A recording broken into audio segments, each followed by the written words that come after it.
Dans cette cité dortoir aux portes de Montbéliard, on se serait bien passé de cette première place dans le classement des hausses inattendues de la taxe d'habitation. Plus 30,2%, une hausse mal perçue même si tous les avis ne sont pas encore tombés dans les boîtes. Le gouvernement trompe tout le monde. Dans un petit village comme ça où c'est vraiment ouvrier, 30%, enfin, nos salaires n'augmentent pas à juste titre, le pouvoir d'achat non plus. Voilà, où on va Je côtoie beaucoup de monde, des gens qui travaillent, des retraités. Les retraités, ils ont... tous les jours, j'ai quelqu'un qui dit mais où on va? On a travaillé toute notre vie, voilà, on a travaillé, on a acheté une maison, maintenant on va plus pouvoir subvenir à tout ça, quoi. Ils essayent de gratter sur les 3 ans qu'il leur reste, 3-4 ans avant qu'elles disparaissent, tout simplement. Il faudrait qu'ils disent le pourquoi, qu'il ait des arguments, parce que là je ne sais pas pourquoi.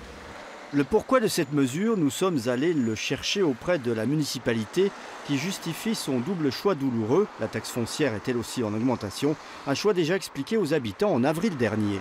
Pour parler de l'augmentation de 30%, effectivement, quand on l'annonce comme ça, c'est choquant. Après, c'est 30% de quoi? Toujours, voilà.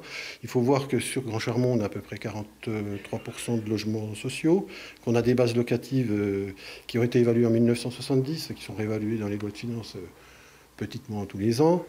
Les taxes n'avaient pas connu de hausse depuis 22 ans. À Grand Charmont, on relativise donc car le taux d'imposition, même en augmentation à 15,26%, reste bien en deçà de nombreuses autres communes. Ici, on se défend d'avoir voulu profiter de l'aubaine.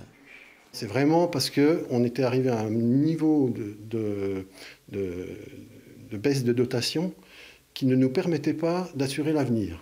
En France, la commune est au 47e rang des plus pauvres dans celles comptant entre 5 000 et 10 000 habitants.